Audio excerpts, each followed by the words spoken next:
Man, this is lifestyles of the poor and unfucking fortunate. But I tell you what, but bitch, we got views. ChadArmesTV, and this is an interview that I've been super hyped about doing, because Jamie is a very important part of not only my story as far as ChadArmesTV goes, but a lot of your favorite artist story. She's known as Sis, right? That's what they tell me. Yeah. So she's got, not only does she have a good story of her own, but she's got stories with a lot of artists that we feature on this channel that nobody else really has. So we wanted to sit down with her. She's family, that she's Sis, because that's exactly what it is. I've known her for as long as I've known Jelly. So, well, I've known her a little after. I met her a little after I met Jelly, but we're excited about it. How are you? I'm good. Glad to be here. Yeah, for sure. Well, I'm glad to be here. Because, the way ChadArmesTV rolls, people just let me pull up to the crib. That's how it is, and that's what we're doing here. Currently, her fiance Chris and O&E are in the other room watching college football, and O&E's waiting on his interview. That's how we roll. It's fam bam time. So let's just start from the beginning, okay? Okay. Do you want to talk about a little bit, like, are you Nashville, Tennessee, born and raised, always lived here or in the area? Yep, always. Okay. Grew up in Woodbine. Moved around a little bit, high school wise, but came back to Nashville. Ended up moving to Antioch in South Nashville. Yeah. So this has always been what you call home. It always has been. It is home. Yeah. So, what was it like growing up? Because, of course, Nashville has changed so much in the last 5 years, let alone 25, 30 years. But, like, what was it like growing up in Nashville when you were a kid? Oh, wow. Completely different than what it is now. Completely different. Nashville is it's hard to even explain the changes that have taken place in this city. Where I was in Woodbine, it was single family homes. Your neighbors knew everybody. Everybody raised everybody else's kids. We didn't worry a lot about danger. Right. There was that whole street lights rule. Yeah. Bring yourself home when they come home. Yeah. But yeah, it was completely different. The world today isn't the world back then. Yeah, and growing up, would you say when y'all was growing up, did you, was it like middle lower class or was it middle upper class? What was it like? Was it probably lower middle, maybe? Yeah. Didn't go without, but wasn't balling. Not at all. Yeah. Not at all. I didn't know right. the word poor or poverty. Yeah. But looking back, that was probably where we were. My parents divorced early in my life, and my grandfather and my grandmother were huge players in my life. Both sets of grandparents, actually. Oh, so brothers and sisters? I do. Mm-hmm. I have my brother. He is a retired master sergeant in the United States Air Force. And then, I have about 30 more brothers. Yeah, for sure. You have a lot of brothers. I have a lot of brothers. A lot of brothers. I have a sister. She lives in Texas now. I believe she's in Texas. Okay. Yeah. But yeah, she's a stepsister. But you couldn't tell us that we're not related, right? But yeah, nieces, nephews, brothers, sisters, outside of family, blood related. I have a city. So we have a whole village. For sure. So for people that aren't familiar with Jamie, photography has been something she's been doing the whole time I've known her.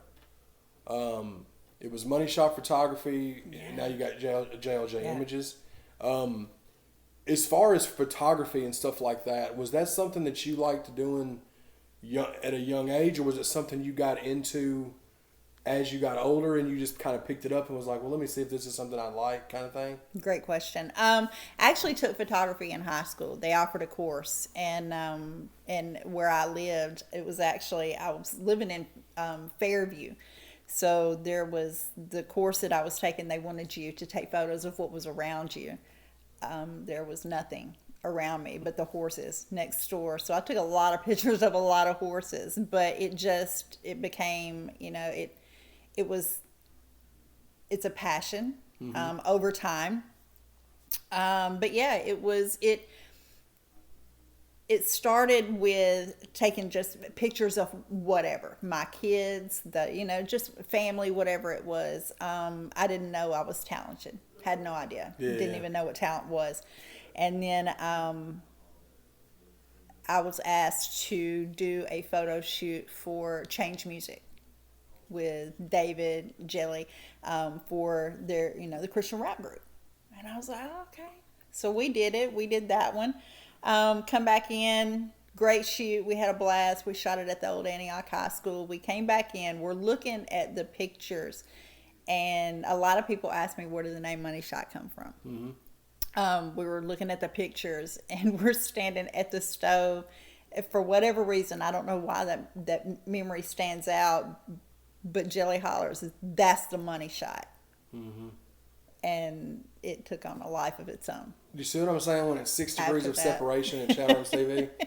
Did you hear what she said? Her first photo shoot was not only Jelly Roll, but David Manning, who was an integral part of us. He cuts Squint's hair every week.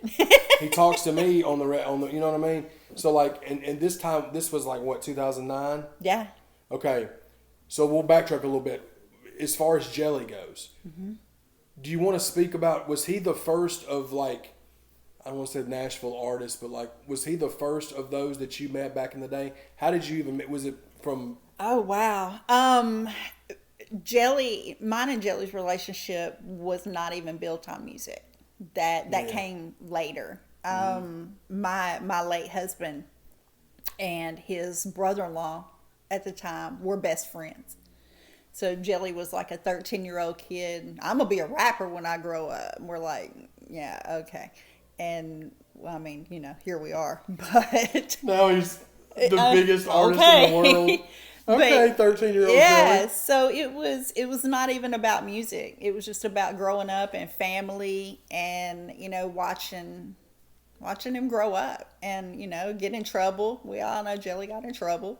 And, but it wasn't even built off music. It was just built off family. So it was through Big Dave. It was through Big Dave. So, see, that's, as long as I've known Sis, I didn't know she knew Jelly when he was that young. Yeah. I thought it was something that she met him after he had started, around the time, like mid-2000s, but that's a fun fact. So you've known Jelly probably longer than most people. And then, of course, when you did that photo shoot for him and David, you was just doing it because they knew you had a camera, basically? Yeah, you got a camera. Come take our pictures, man. Yeah. Okay, here we go. So when you did that and Jelly stamped it and was like, did it give you something to where you were like, maybe this is something I can do, I want to do more? Did it kind of give you a boost as far as any of that goes, or was it just like, no, I was doing a favor for my family? Yeah, I just thought he was like, oh yeah, it's great photos. Because you were Jelly, man. Yeah, you can do it. What is she doing, y'all? So, I was like, oh, okay. So the next time I was asked to do photos, I was like, okay, was with T-Sean, with Albino Gorillas. So again, ChadArmesTV family. That's what's dope about it. Go ahead. So I drove out. So a little history with T-Sean, Chris. He's been a part of my life since I can remember. Him and my cousin Chris Walton did music together so many years ago. Rest in peace, Chris Walton. Yeah, rest in peace. And but he's just been this integral part of my life. His family was family to me. His dad, rest his soul, and Derek, his brother. God, anyway. God rest Derek DT's soul. So, but yeah, so he was like, hey, sis, come out here and take these pictures. So here I go. Drive all the way out to, I think I was in West Nashville somewhere. They lived in the country, him and Tabby.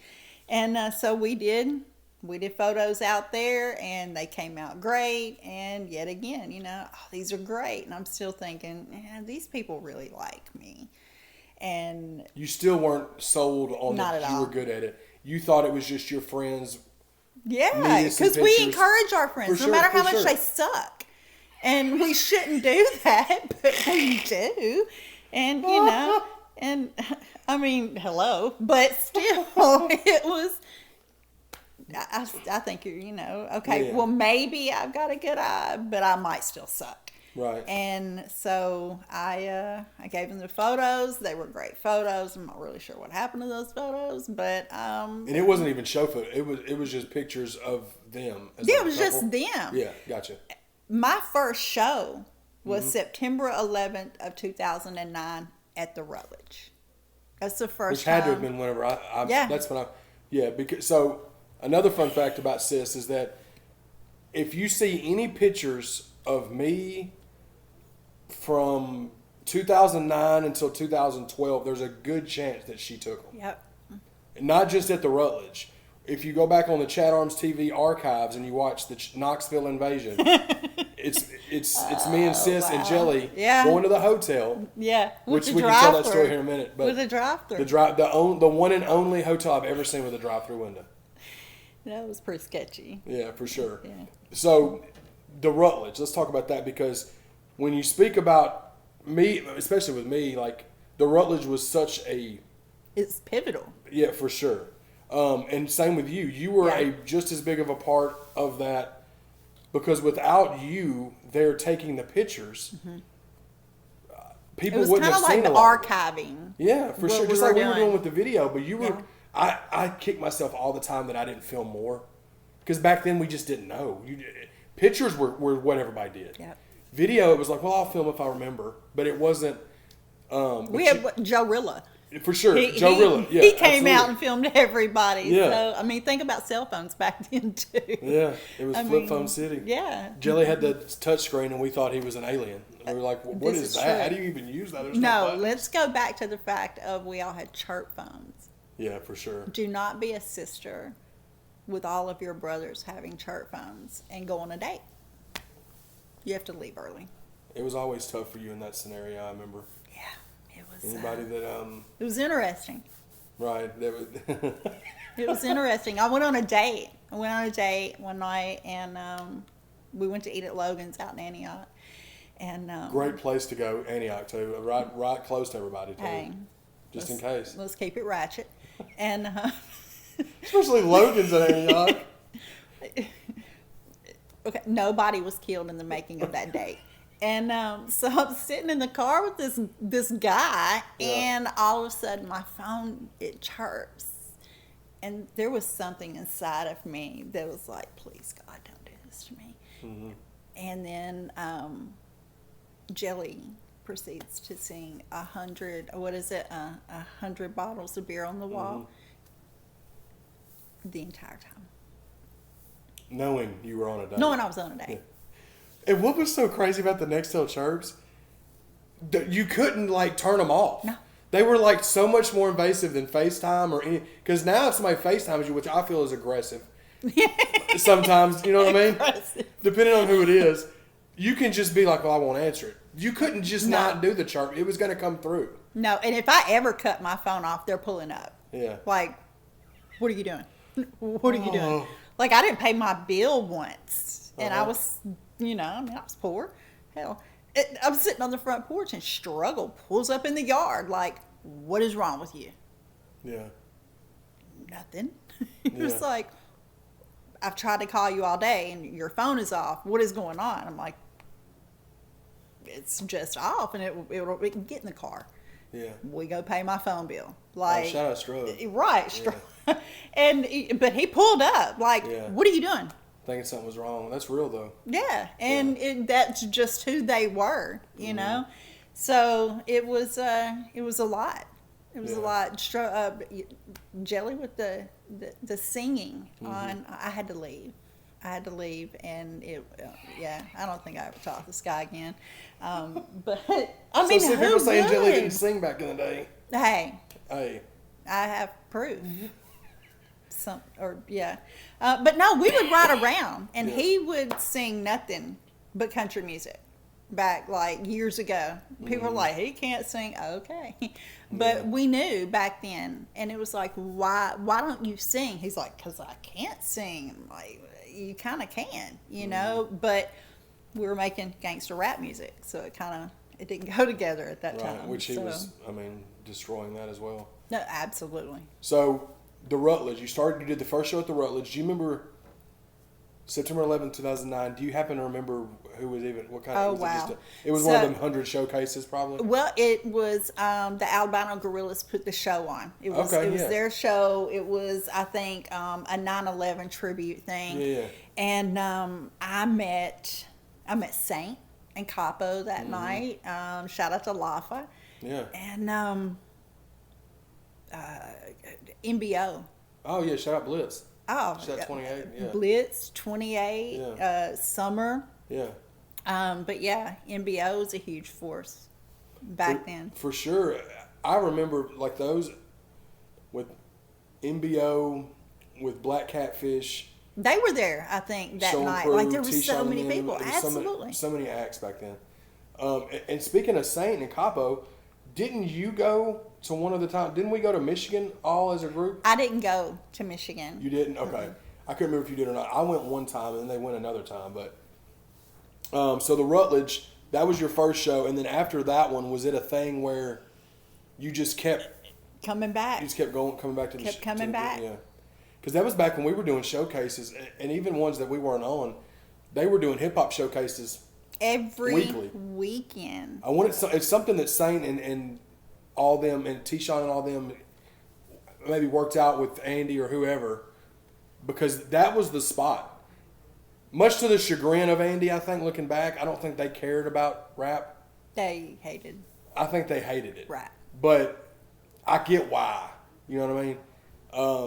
Well, I mean, think about I get the disdain for the genre of music, but you know, to give us a little bit of credit, we stayed above board, not a lot of trouble, and I think that was more of the concern of what was going to happen, what hip hop was going to bring into the Rutledge.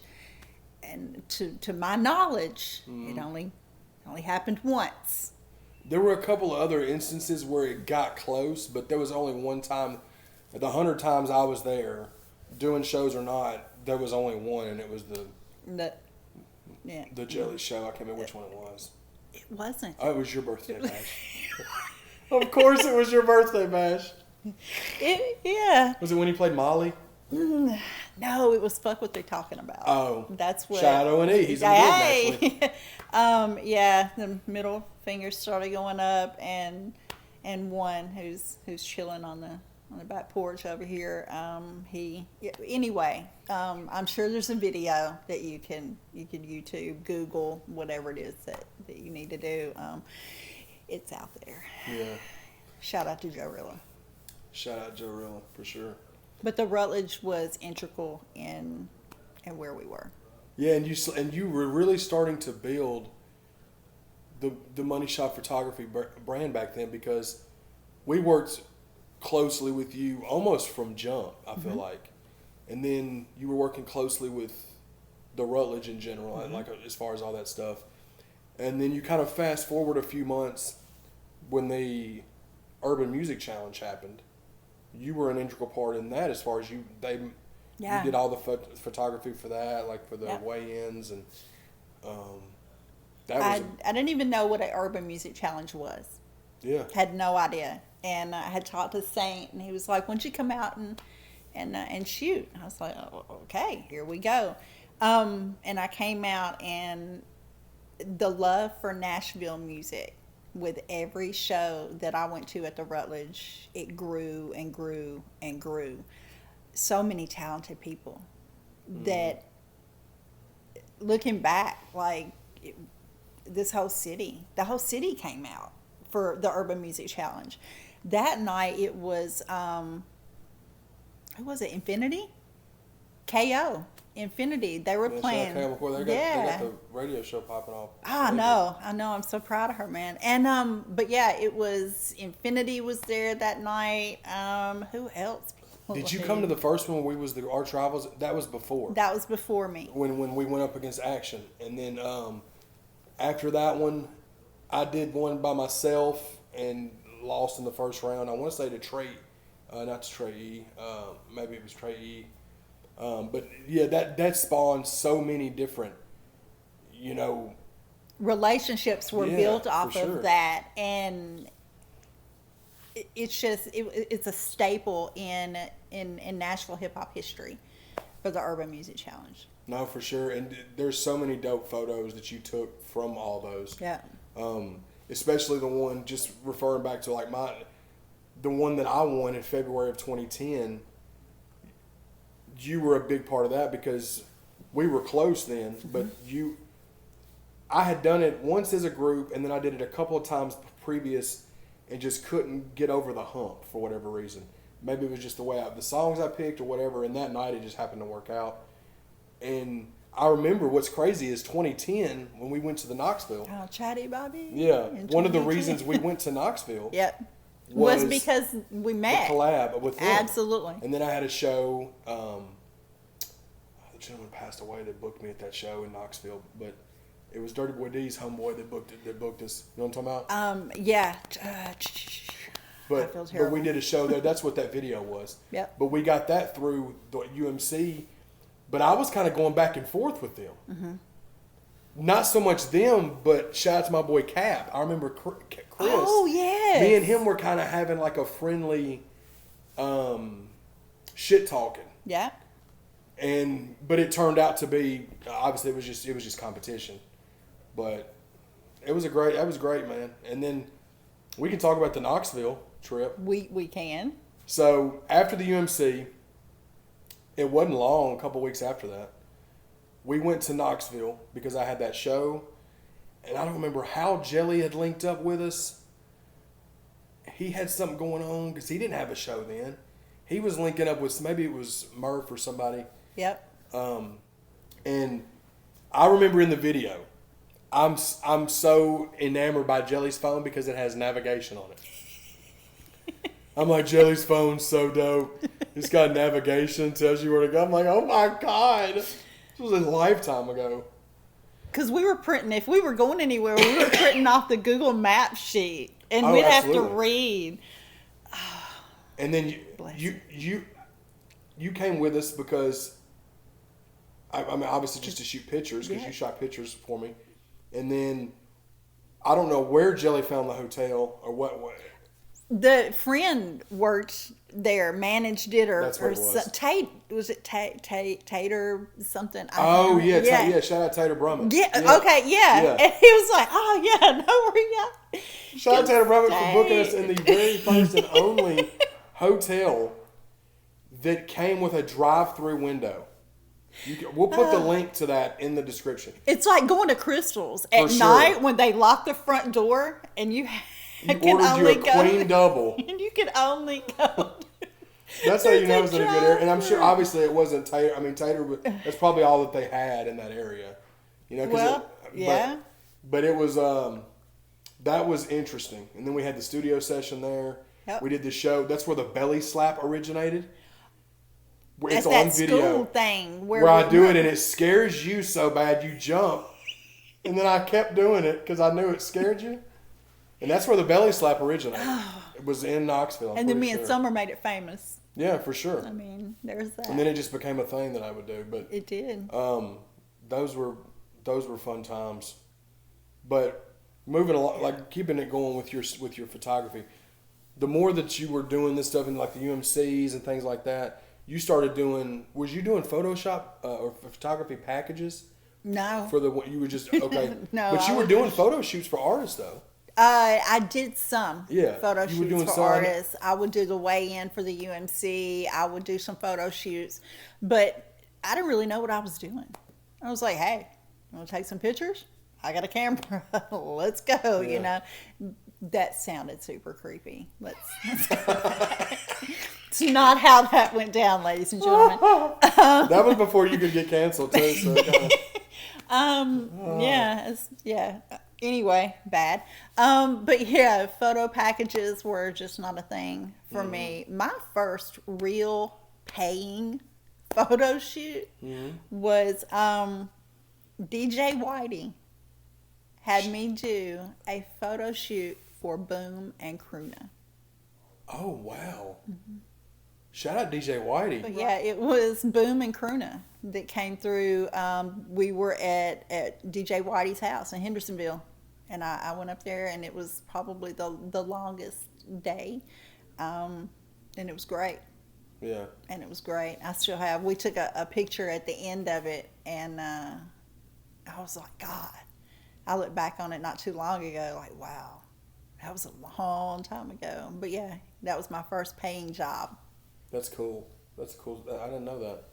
And then you stayed pretty consistent with it all throughout.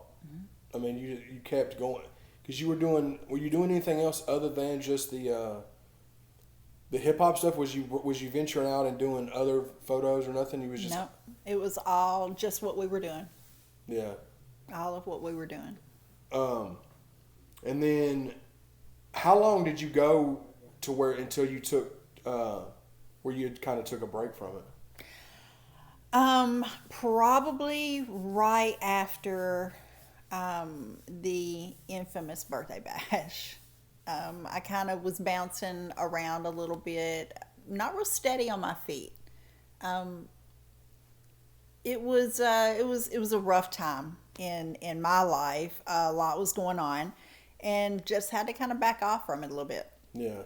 And you know, when you back off, you have time to regroup and refocus, and I kind of did that and came back out for a while. But being creative, just like anybody who is an artist in whatever lane that they're an artist in, you hit that wall, that creative wall. Oh yeah. And you cannot, no matter what you do, break through that wall.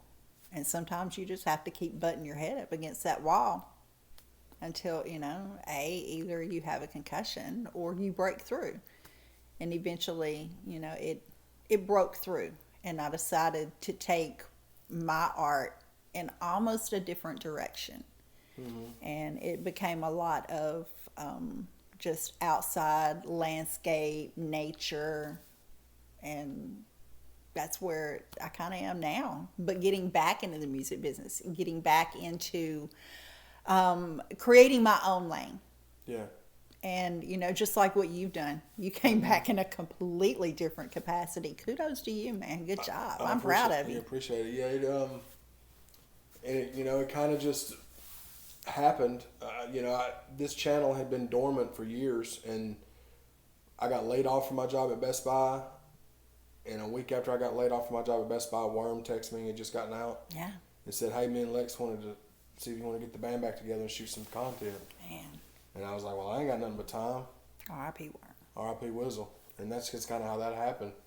But we were doing it before then, but it was more or less day in the life type stuff and show footage and stuff like that. But there's so much stuff I wish we would have been able to capture on video back then that was hilarious, that was just priceless shit, but it just wasn't the times. It wasn't, not everybody had phones that were, and even when the flat screens, the smart phones came out, they weren't like they are now, where you could just pull them out and start filming.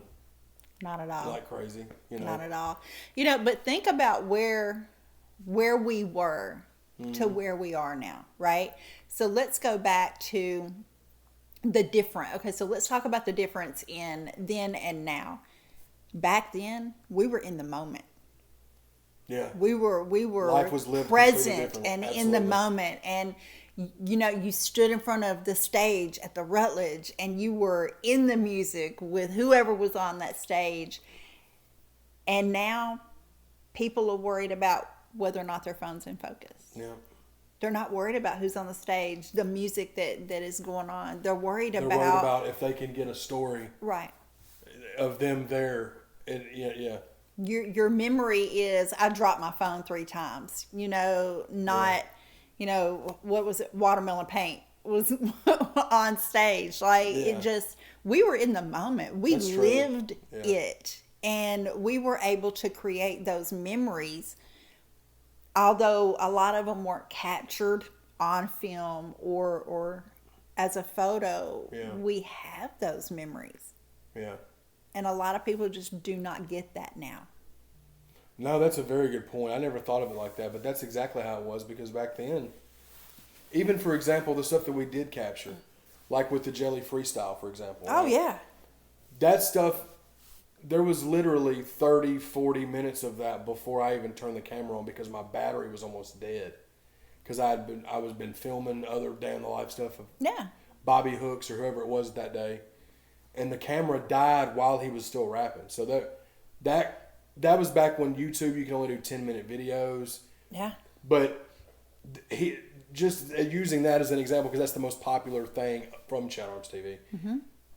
That was something that we were living in the moment for a lot of it. It took somebody to say, Chad, cut the camera on. Right. Because Absolutely. I was just like, it just wasn't, the first instinct wasn't grab your phone, grab a camera. Yeah, you didn't think about, oh my God, where's my phone? That wasn't who we were. Yeah.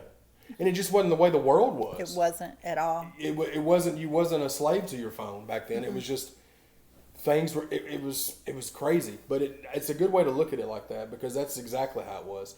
You actually went somewhere to watch it. Mm-hmm. Not went somewhere, but, so we spoke about Jelly and a lot of the other people that you've still got close relationships with now, friendships with. I'm assuming you probably met through him or through extended family of his, like, well, for example, O&E. Yeah. He's here. Is that somebody that you met, like him and Jerry, G, and absolutely. Rail? All of my brothers came to me via Jelly. Yeah. The relationship that Jelly and I had was, like I said, it was never built off music, right? It was built off just being family. Mm-hmm. He was literally the little brother. Mm-hmm. Him and Big Dave they had their own relationship that it rocked Jelly to his core when David passed away. Mm-hmm.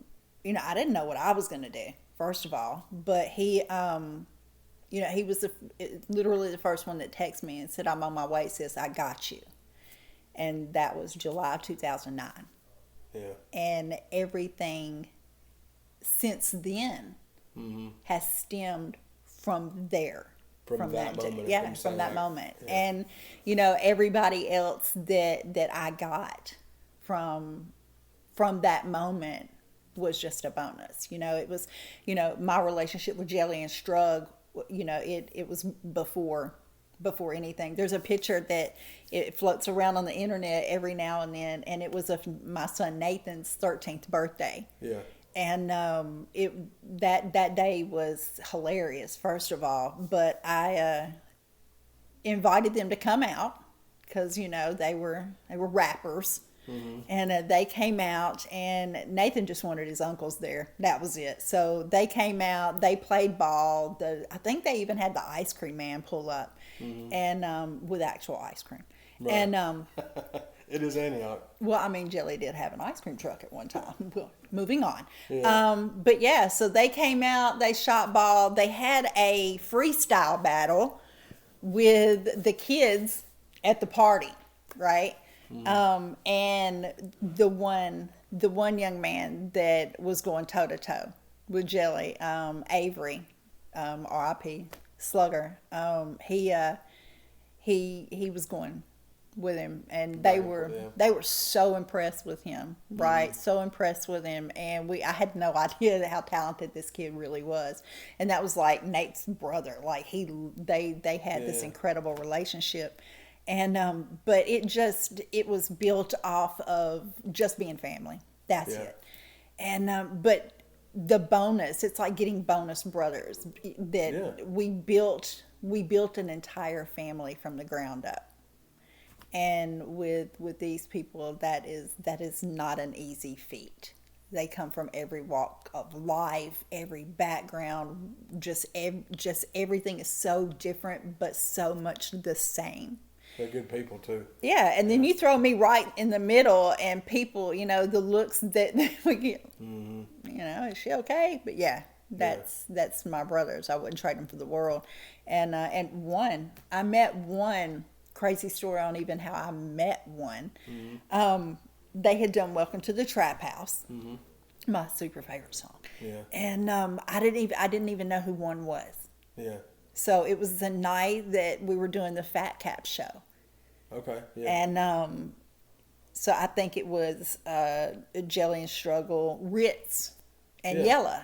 It was Yella that night. So we were all getting ready to go to Fat Caps, and I walk outside and I'm like,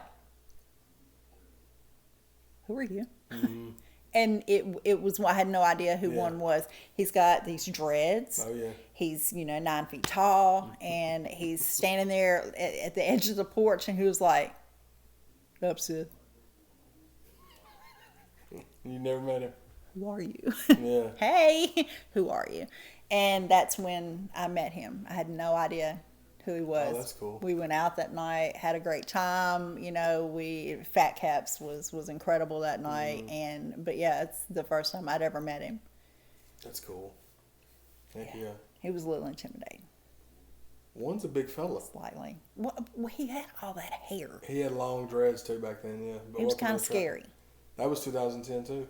Now I'm not scared of him, but Right. back then it was questionable. Yeah. Well, there you go. And then 12 years later, Here we they're are. still close. That's what it's about. I mean, That's what I think people. Jelly's reach is so far, and it's not even something that he means to do. Nope. It's just him existing in the universe. It's baffling, really, when you look at it, and it's not him trying to do anything other than just be Jelly. You know what I'm saying? And that's what's so cool about all of it. So same with Rail, like you and Rail are still super close, you and Jerry and all y'all. Yeah.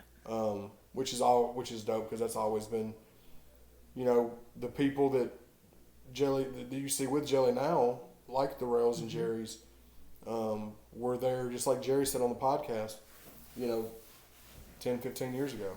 Yeah, this has been something that has been polished. It just didn't appear where it is now. The story behind the struggle is where, it's gritty and it's grimy, and it wasn't always pretty to where it is now. Yeah. There was a lot went in For sure. to surviving the last decade. Yeah. So it was not always been great, but always been worth it. No, for sure. And then so when you took a break from the photography and stuff, and you just started focusing solely on your work, on your job. And do you want to speak about how you met Chris? Yeah. If you want to. No, that's fine. Shout out to Chris. Yeah. He's the GOAT. He's a mess. We knew each other as kids. Okay. Grew up in the same neighborhood. We didn't really hang out or anything, but we knew who each other was. He actually worked at Kroger in the neighborhood. My cousin worked there, so I was in and out. He was just Bargatze. Yeah. I mean, it wasn't, it was like, oh, hey, it's Chris. Yeah. And we both, being friends in the neighborhood and whatever, life took us completely different directions. Right. And, be careful what you wish for. Mm-hmm. And here we are. He's an amazing person. Yeah. There's not a lot of words to truly describe who he is. He's genuine and he's kind. And he accepts, and I'm not sure if that's the word I'm looking for, or understands the relationships that I have with the Jellies and the Rails and the Ones. Yeah. And, you know, when we first started dating, when we first got together, it wasn't long after that we lost Chisel. Yeah. I can't imagine being Chris trying to figure out. And he doesn't know any of these people. He has never met any of them. At this point in time, he's never met anybody. Yeah. And, you know, he is trying to wrap his head around why I'm so heartbroken. And, you know, it's like my whole soul was crushed. And he couldn't figure it out. But then again, he stopped trying to figure it out. And he was just like, what can I do? But he was just there for you. Yeah. Just there. But, you know, after that, it probably was another 6 months before he met anybody. Yeah. You know, we need to make sure that he's, you know, that we're going to stay around. Right. That was a tough way for him to meet those people too, because it's a tragic situation that brings people around. So it's like you can't do that, because on one hand bridge build with that. Yeah, everybody's angry and especially hurt, and you're like, I really don't know what to say. Yeah. But I had a birthday party, you know, here, and he said, "What do you want to do for your birthday?" I said, "I want to have a party." And he was like, "Okay, who do we invite?" He'd never met anybody. Right. And I was like, okay, so here's my list. And Hell yeah. yeah, that was interesting. My list was Rail. Yeah. Rail, 128, Yeah. Walt, Roddy. Yeah. Yeah, Roddy. But yeah, he didn't hesitate. We had everybody here. You all right, man? Oh yeah. You good? Okay. Yeah. It's that long COVID call. Speaking of COVID, it was actually during COVID when I had this party. Was it? Yeah. That's why it was a limited guest list. Yeah. But you know, he opened his home, our home, and it was like they'd been family the whole time. Yeah. You know, they sat down there at the pool and smoked cigars and talked to each other, and I'm just here. You know, I just gave him brothers. That's all I did. Yeah. I'm just here. And but he's never missed a beat. That's dope. Never missed a beat. I can't say enough about him. Yeah. When it comes to family, that he is a huge family, and I absolutely adore his family. His mom, his sisters, his just everybody. They're incredible. Yeah. And then here I've got my family. Mm-hmm. They're a little different, sort of, but you know, he don't miss a beat. You know, we did the Thanksgiving drive in Chisel's name. Mm-hmm. We get out of the car and I'm like, where did Chris go? He's over handing out turkeys and kissing babies. Yeah. And, you know, he's hanging out with Rail and them. And I'm just like, well, I'll just be over here and hang out, you know, with the DJ is what I did. Because, Hell yeah. But yeah, he didn't miss a beat, man. He don't, you know. That's dope. I took him to Mondo Day. That was an initiation. I think that we can just go ahead and put it out there that was, it had to feel like an initiation into the family, because that was a bit much. This year? 2. Oh, okay. I think we're on our 3rd. Okay, gotcha. Mondo Day Day just passed this year, yeah. Oh yeah. He doesn't hang out with me anymore at Mondo Day. He just does his own thing. His thing. Yeah, I'm just there. Yeah. I just get in the car and ride with him to Mondo Day now. But no, he's excited. Like, and it's not even about that. It's about the fact that my brothers adore him. Mm-hmm. They truly respect him, and that speaks volumes, because you know they didn't really like anybody before that. So, yeah, here we are. Well, it's just because they wanted to see you with somebody that deserved you, and that's probably why they felt that about the other people, because clearly they weren't the right people. No. Or they would be here where he is. You know what I'm saying? Absolutely. So it's dope to see that you, because what y'all have is really cool. You know, what you and Chris have is really dope, and it's cool to see as somebody that has been friends with you for so many years. It's just dope to see you happy. You know. I appreciate that. Yeah, You for too, sure. man. No, for sure, absolutely. Shout out Mel. Right. She's at work right now. She'll be here later. But that leads us to let's bring it up to speed to right now. Okay. Do you want to talk about what you're trying to work on currently, or do you want to keep it under wraps? We can talk. You can be very vague Okay. about it, so you don't have to give a lot of it away. You've got some stuff in the works that you're doing. I do. I have shot many people in this city, and okay, so that might have been a really bad way to put that. Just as I'm saying it. Just taking pictures. Yeah, I've worked with so many dope people in this city that a then and now thing is kind of where I'm going. You know, I met, you brought up Black Catfish earlier. Mm-hmm. You know, it's the whole We Ocean movement with Oh, yeah. them. And, B. Howard. No, for Mr. sure. Brown Liquor Music himself. Mm-hmm. That will never go away. I don't care. Yeah. It just will not. Yeah. I did a photo shoot with B. Howard so many years ago, and I'm hoping that those photos don't resurface. And yeah, because they probably weren't great. But I love Brennan. He's incredible. Oh, he's dope. He's super And dope. if He's a dope y'all are human not following altogether. him, man, you're missing out. Yeah. He does some things at his work desk, these little skits that No, they're great. they are. And but yeah, just some then and now stuff with some people that just I respect in the industry. Afropick. She was just in town for her birthday. She's actually doing a lot with the North Nashville Art Coalition, and I'm gonna work with them a little bit as well. But just moving from where we were to where everybody is in their life now. Are they still in the industry? Are they still as an artist? What are they doing?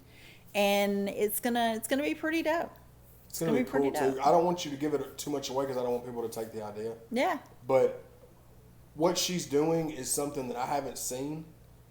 As far as the way she's going to go about doing it, and it's going to be really cool especially if you're into the Nashville rap history and the scene and the people associated with not only ChadArmesTV but just in the Nashville scene in general.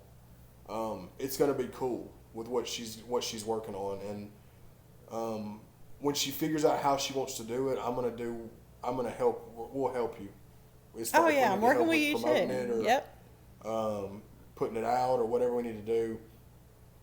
But I wanted the people to get a glimpse about you and into your life because you've been such an integral part in capturing a lot of the stuff related to myself and the artist on ChadArmesTV. You know what I'm saying? And a lot of people may not even know that a lot of the pictures that they've looked at for the last 15 years are pictures that you took. You know what I mean? They see videos that I shot because they're on my channel, but pictures, you can't really, it doesn't really work the same way. Yeah. You know what I mean? You can snap a picture and it can get put on 30,000 sites and you don't know who took it because they're not going to give you the credit for the picture. Absolutely. So, it's cool to finally be able to sit down and talk to you, and you'll be on here more. I've got a few ideas that we could do because you've got stories for days, and I think that would be something cool for ChadArmesTV, like story time with Sis or something. Oh. Yeah, Mel thought of that. I think Mel or I can't remember, but it's a dope idea because not only do you have stories, you're very good at telling them. Like you do it, you're very entertaining with telling them, which is a huge part of being able to. Because sometimes people will tell stories and you're like, just get to the fuck. I mean, make it. You know what I mean? What are we is your doing? You're not getting anywhere. Make some stuff up or something. Like embellish it, make it entertaining. But And in your head, you've like recreated your whole For sure. grocery list and what you have to wear to Yeah. work tomorrow. Yeah. And the story ends, and then they're like waiting for your response, and you're like, Cool story, bro. yeah, cool story, bro, for sure. Well, you gave me the idea of Money Shot Reloaded, though. Dope. I'm glad, though. That's cool. Yeah, Money Shot Reloaded. So that's kind of one part of the then and now is the Money Shot Reloaded and going back to the people that I've worked with in the past. And that's where that then and now is coming in, because we also have something else that, that you and I have talked about that I'm working on as well. Yeah, so for sure. it's a lot. Yeah. It's a lot. It's a lot for Chris. He's like, now what are you doing? And who are these people? So it's, it's like giving him hip hop history 101. Mm-hmm. Cormat is bringing back the Nemas. How long has that been away? Has that been away? COVID. Oh, okay. COVID.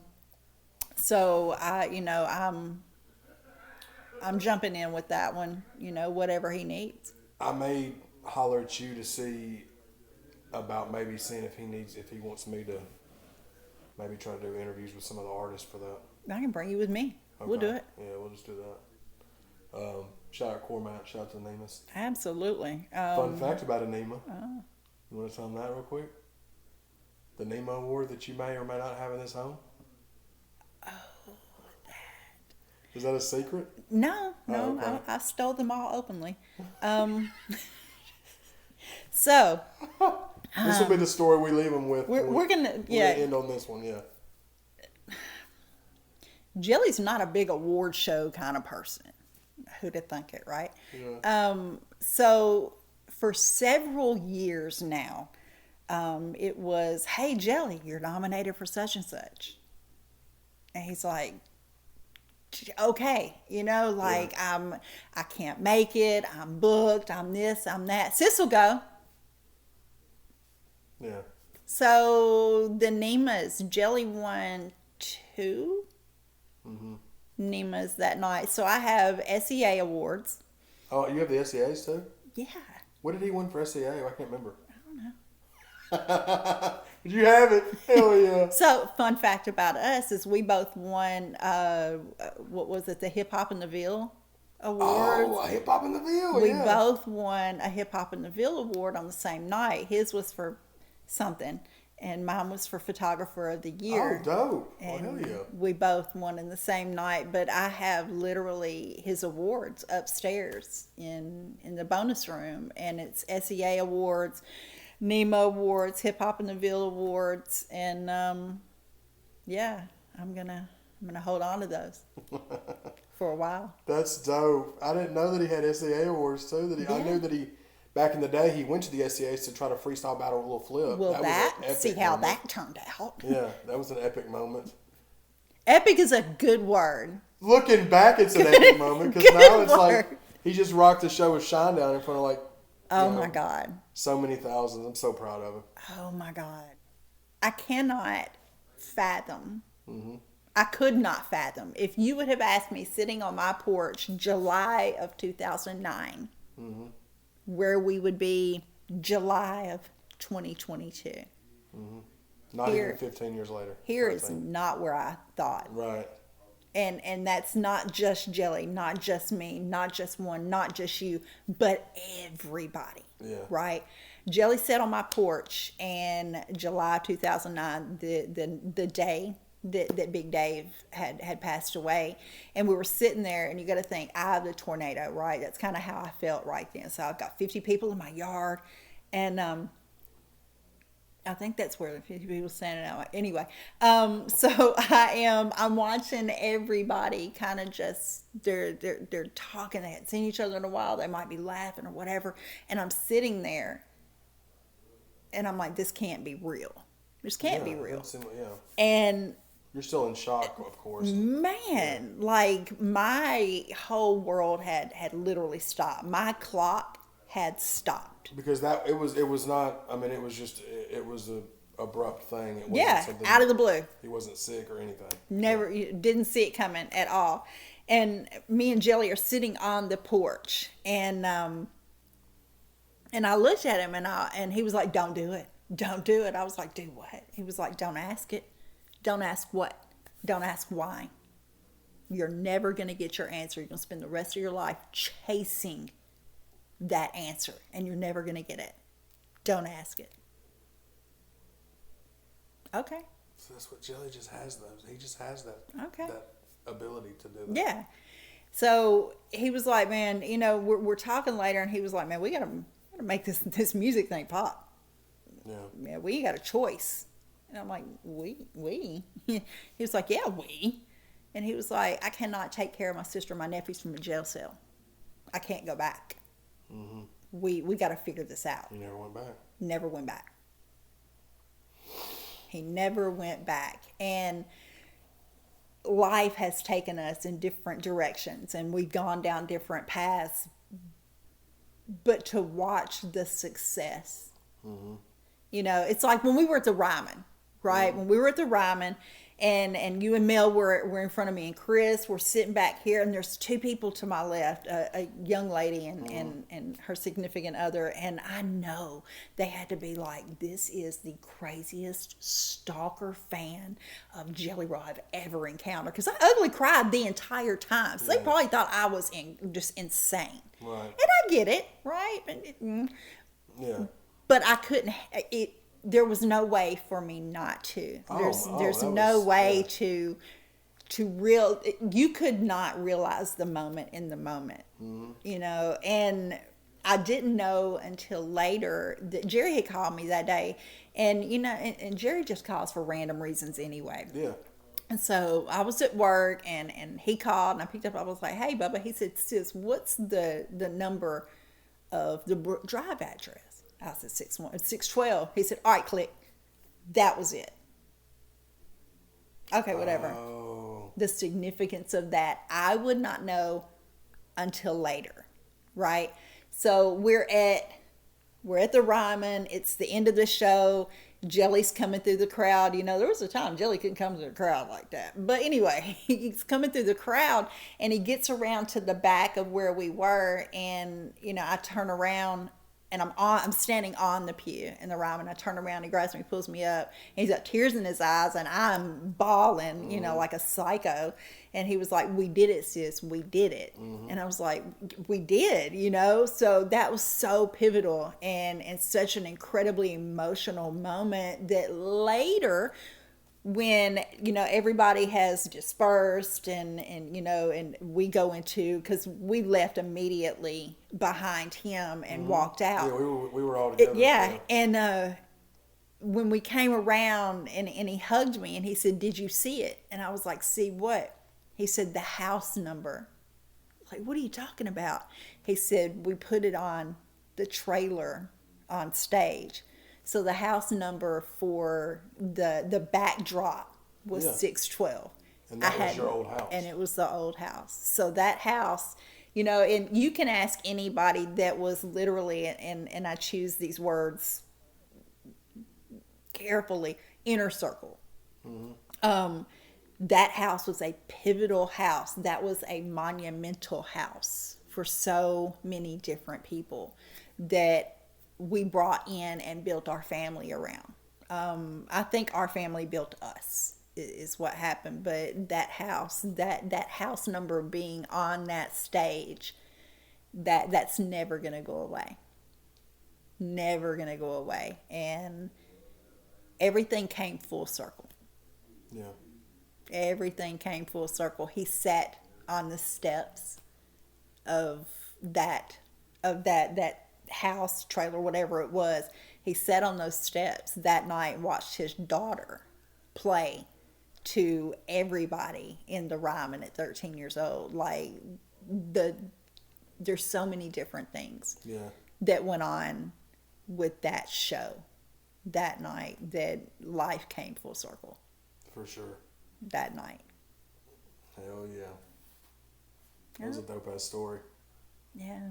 And it was a good way. It's a good way to, I think, close the interview, at least for now. We're going to link back up again and do more stuff. But if y'all have not tapped in to Sis's photography stuff, if you're on Instagram.